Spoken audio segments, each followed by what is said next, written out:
Ang pagkaalam ko po from the day of the campaign, ang kasama po ni Vice President Sara ay si Speaker Martin Romualdez.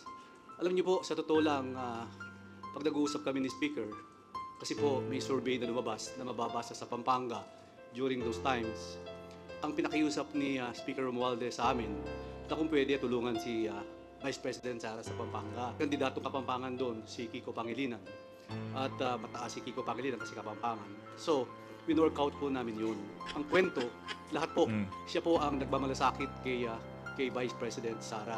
Na kung hindi sa'yo, Speaker Martin Romualdez, hindi ako naging Vice President. Hindi ako naging Vice President. Hindi ako naging Vice President.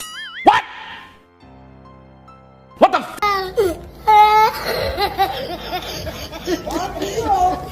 Bakit yun?